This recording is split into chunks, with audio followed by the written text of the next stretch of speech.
O mandato nosso tem que ser, e é isso que eu enxergo, um mandato essencialmente reformista. Eu vou pegar o Brasil... Desculpa. Eu vou pegar o Brasil no ponto A e vou colocar o Brasil no ponto B. E esse ponto B significa um Brasil que não tem mais crime organizado, que as leis penais, leis de processo penal vão se alterar, que a questão fiscal, ou seja, a questão econômica, reformas que mexam na forma como o governo gasta o dinheiro dele, que termina cobrando imposto caro das pessoas, seja resolvida, numa relação justa do Pacto Federativo, ou seja, vocês aqui no Paraná pagam imposto demais, mandam dinheiro demais pro governo, mas recebem de menos. Enquanto tem prefeito no Piauí não fazendo nada com esse dinheiro que eles recebem. Isso também tem que ser endereçado. Mexendo nisso, a gente não apenas melhora a vida das pessoas e melhora a questão econômica, mas eu mexo na correlação de forças com o Centrão. Porque no fundo a tua pergunta é pertinente, porque a gente sabe que nenhum presidente governa de verdade. E esse presidente não governa de verdade por quê? Porque existe essa entidade chamada Centrão. Uma entidade amorfa, que uma hora tá com o presidente, uma hora não tá. O que ela faz para estar no governo? Ela põe uma faca no pescoço e exige dividendos. Em geral, esses dividendos são financeiros. A gente tem que alterar o sistema de recompensa para que isso não aconteça com essa intensidade. Mas um desses dividendos também, quer dizer, até a questão de ocupação do governo, né? Com ministérios, com autarquias, impostos chaves, normalmente que tem ramificação pelo resto do Brasil e um orçamento gordo. Como é que o senhor pretende? O senhor pretende, por exemplo, entregar pastas, ministérios importantes para partidos, como o senhor falou, do Centrão? Se for para fazer ocupação e cooptação, especialmente para dar o nome aos bois, vamos pegar aqui a Codevasf, a Companhia de Desenvolvimento do Vale do São Francisco. Que é disputadíssima. Sim, porque, inclusive, o Rio São Francisco, ele corre, né? Minas, vai Pernambuco, Bahia.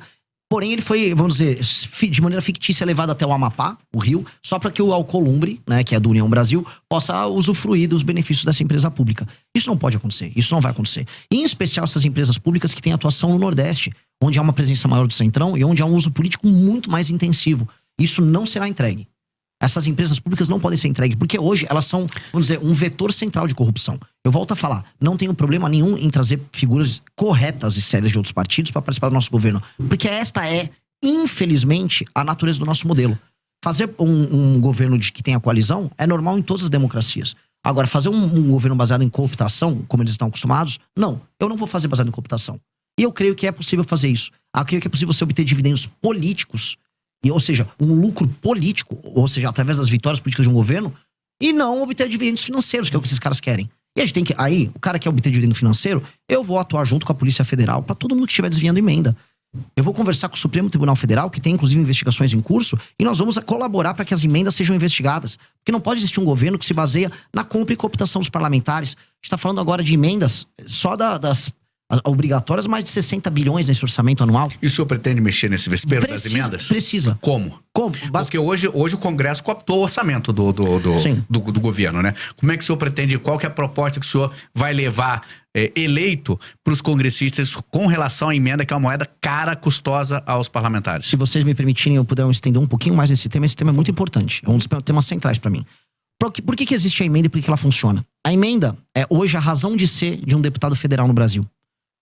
Os partidos políticos elegem deputados porque os deputados enviam para o partido político tempo de TV, fundo partidário e fundo eleitoral. Essa é a lógica. Portanto, o partido fica rico conquanto ele eleja esse número grande de deputados. E o que o deputado faz quando tá lá? A maior parte. Ele manda emenda para sua base, para inúmeros prefeitos que tocam essas emendas. O que eu chamo de tocar emenda? Ele rouba um pedaço, ele desvia para comprar voto na próxima eleição, trabalha com a cooptação de base, usando esse recurso. Esses prefeitos não entregam recursos para pessoas e não trabalham para melhorar a vida das pessoas. Segurança, educação, saúde, saneamento básico. Mas ele, no fim do dia, reelege aquele deputado. É um ciclo. Esse ciclo, que é o ciclo que faz com que o deputado dependa da emenda, esse ciclo precisa ser cortado. E o que nós vamos fazer, que faz parte da nossa grande reforma administrativa? Nós vamos dar o poder para os prefeitos. E como? O fundo partidário e o fundo eleitoral serão determinados pelo desempenho objetivo dos prefeitos com indicadores. E quais são esses indicadores? Melhoria, por exemplo, na cobertura de saneamento básico. Um município que tem 10% de saneamento básico foi para 20%, ou seja, fez linha de esgoto, tal, começou a atender essa área, ele ganha um ponto. Melhorou o desempenho no SAEB do município, ele ganha mais 2 ou 3 pontos. Ele soma esses pontos, pondera pelo tamanho da cidade, aí o partido recebe o fundo partidário e o fundo eleitoral de maneira equilibrada, dada a proporção no município. E, se ele cumpre isso, também ele está autorizado a receber emendas. A emenda só vai para o prefeito que entrega. O prefeito que não entrega, não tem emenda. E o que acontece? Isso acaba com a necessidade e a energia que o deputado federal tem em mandar a emenda para o lugar que não funciona para desviar esse dinheiro. Então, nós podemos muito bem transformar a emenda num sistema de incentivo a bons prefeitos. E aí eu empodero o prefeito, que é quem precisa ser empoderado, e eu tiro o poder do deputado nesse sentido. E aqui você tem uma tensão, essa tensão já existe. A frente dos prefeitos e a turma dos deputados vivem em conflito. E aí eu empodero o Poder Executivo, que é quem entrega as coisas para as pessoas nos municípios, e eu tiro esse jogo absurdo que tem na mão dos deputados federais, que é um problema. E hoje ainda mais um elemento. O STF tá indo para cima das lideranças partidárias que estão usando a emenda do orçamento secreto para comprar voto, para fazer desvio, e estão ficando multimilionários. Há uma tensão ali, e essa tensão faz com que as principais lideranças do Centrão hoje estejam com muito medo. Eu vou pegar um governo em que esses caras vão estar com medo. Então aí é o momento da gente negociar. É o momento de baixa deles. Eu já ia perguntar duas questões sobre isso para entrar na conversa. Primeiro, como é que vai combinar com os russos? Como é que vai combinar aí para não ter, né, digamos assim, uma devolutiva? A gente já viu como é que fica a questão de um governo que não tem viabilidade dentro do Congresso para gerir. E segundo, toda a emenda parlamentar é ruim? Nem toda emenda parlamentar é ruim. A emenda que é obrigatória e que ela é cumprida de maneira transparente, ela pode entregar um papel. Agora, a emenda do orçamento secreto, ela é ruim. A emenda do orçamento secreto, assim, nada que precisa necessariamente ser secreto vai ser bom.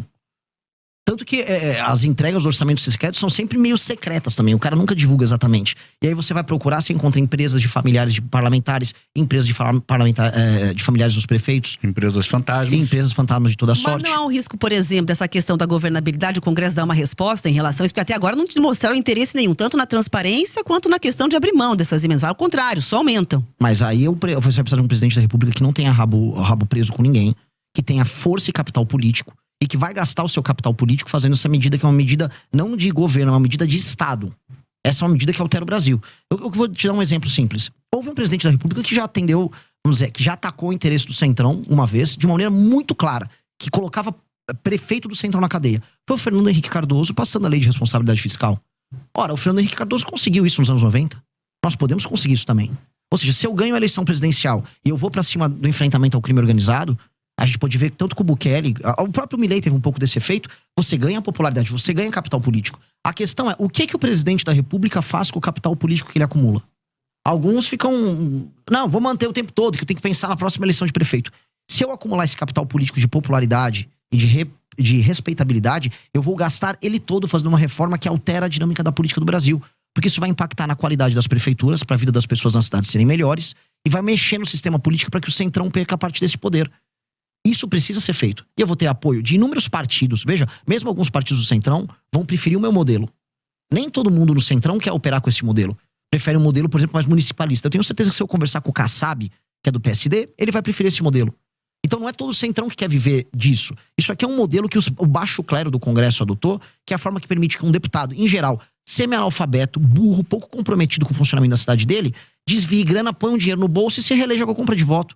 Ou seja, o Brasil está sendo tomado por parlamentares e administrado por parlamentares absolutamente corruptos. São eles que não deixam o Brasil andar. E são eles que a gente vai combater. Então, mesmo dentro do parlamento, há quem seja contra. E nos prefeitos na sociedade civil, isso é facilmente, vamos dizer, isso é fácil de explicar e eu vou conseguir convencer. E eu vou gastar meu capital político com isso. Agora, candidato, o senhor falou e citou o presidente de El Salvador, o Bukele,